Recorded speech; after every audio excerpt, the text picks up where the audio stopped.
नमस्कार. आज आपण बनवणार आहोत कच्च्या कैरीची कोशिंबीर. कोशिंबीरीकरता हरभऱ्याची डाळ आपण भिजत घालायची आहे 5 ते 6 तास अगोदर. आता एक कैरी स्वच्छ धुवून घ्यायची, त्याच्यावरचा हा चिकाचा भाग काढून टाकायचा आणि आपण आल्याची जी चाळण असते त्या चाळणीने ही आता मी मस्तपैकी जे कद्दूकस करून घेत आहे. सालासकटच घ्यायचं. सालात भरपूर जीवनसत्व असतात आणि ते आपल्या शरीरासाठी आरोग्यासाठी उत्तम असते. तर आता हे असं व्यवस्थित आपण हे बघा हे असं कद्दूकस करून घ्यायचं आणि एका मिक्सरच्या भांड्यात हे काढून घ्यायचं. हरभऱ्याची डाळ मी 5 ते 6 तास अगोदर भिजत घातलेली आहे. जर कैरी तुमची आंबट असेल तर हरभऱ्याची डाळीचं प्रमाण वाढवावं लागेल. अर्ध्या कैरीला मग 1 वाटी भिजलेली डाळ लागेल. हे बघा ही आपली कच्ची कैरी. आता त्यात आपण घालूया ही हरभऱ्याची डाळ. अतिशय स्वादिष्ट आणि चवीला उत्तम अशी ही कोशिंबीर तयार होते बरं का. भाकरीसोबत चपातीसोबत तुम्ही खाऊ शकता. आता ह्यात घालूया वरून कोथिंबीर, 5-6 लसणाच्या कुड्या, थोडेसे जिरे 1 टेबलस्पून आणि हे व्यवस्थित दळून घेऊया. आता ह्या दळलेल्या मिश्रणात परत आपण 4 ते 5 हिरव्या मिरच्या घालूया. हे आपण व्यवस्थित दळून घेऊया.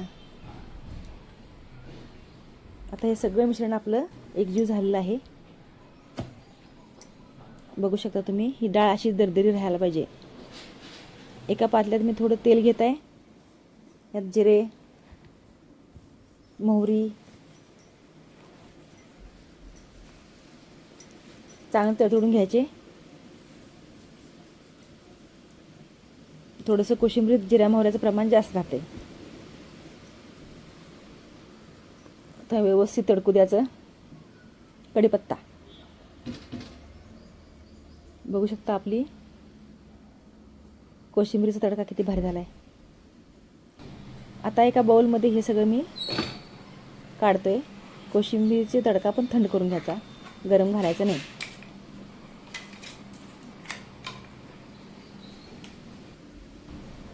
आता मीठ चवीपुरतं खाताना घ्यायचं. मीठ अगोदर घातलं की पाणी सुटते, म्हणून ज्यावेळेला आपण जेवायला घेणार आहे त्याच वेळेला मीठ घालायचं.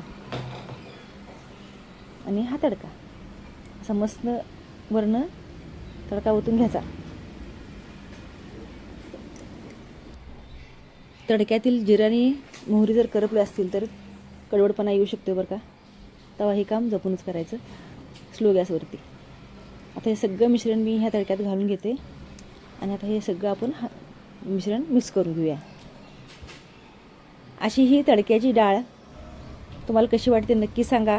माझा हा व्हिडिओ जास्तीत जास्त लोकांपर्यंत शेअर करा. माझ्या चॅनलला सबस्क्राईब करा आणि लाईक करा.